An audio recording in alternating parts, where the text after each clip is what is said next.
मी शासनाकडे काय मागो हेच मला समज, वैरण मागू का, पाणी मागू का, जमिनीतला चारा मला मागू का, राहण्याचं ठिकाण मागू, मला एक काहीच समजत नाही. तरी शासनाने माझ्याकडे लक्ष द्यावे विनंती.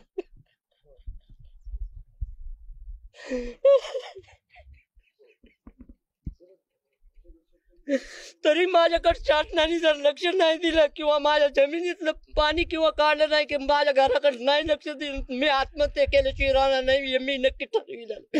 एवढं शासनाने माझ्याकडे लक्ष द्यावं ही नम्रता. मी काहीच बोलू शकत नाही आता.